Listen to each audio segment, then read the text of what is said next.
The latest meeting of the Formula One Commission closed without a clear direction on one of the most debated topics of the season. Teams, the FIA and F1 representatives gathered in London to discuss several potential adjustments for 2026, but the talks highlighted how divided the paddock remains on strategic formats. With recent races offering little variation in tyre choices, the search for solutions continues behind closed doors.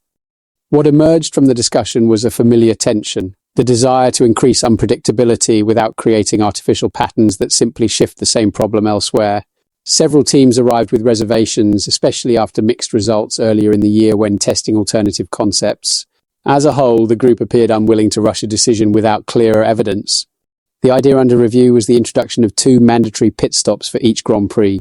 Although the proposal had gained traction over the last month, the Commission chose not to approve it for 2026. Officials acknowledged that simulations ran by the teams and by Pirelli produced conflicting outcomes.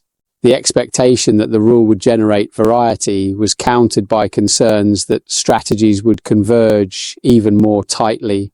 Williams principal James Vowles, drawing on his years as Mercedes chief strategist, warned that making 2 stops compulsory would likely force all teams into nearly identical timings.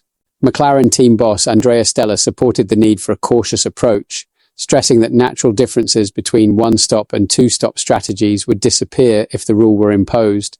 Their view aligned with Pirelli's preference to influence strategy through tyre characteristics rather than fixed requirements.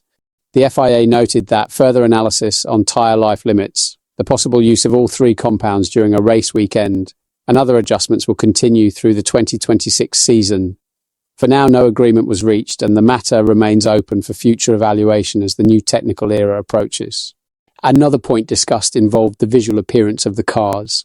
With several teams running minimal paint to save weight, commercial stakeholders expressed concern about declining visual distinction during broadcasts. As a result, the Commission agreed on a minimum surface requirement for 2026. At least 55% of the visible bodywork must be covered by paint or decals rather than bare carbon fibre. What's your take on this situation? Share your opinion below and don't forget to subscribe to the channel for more Formula One updates.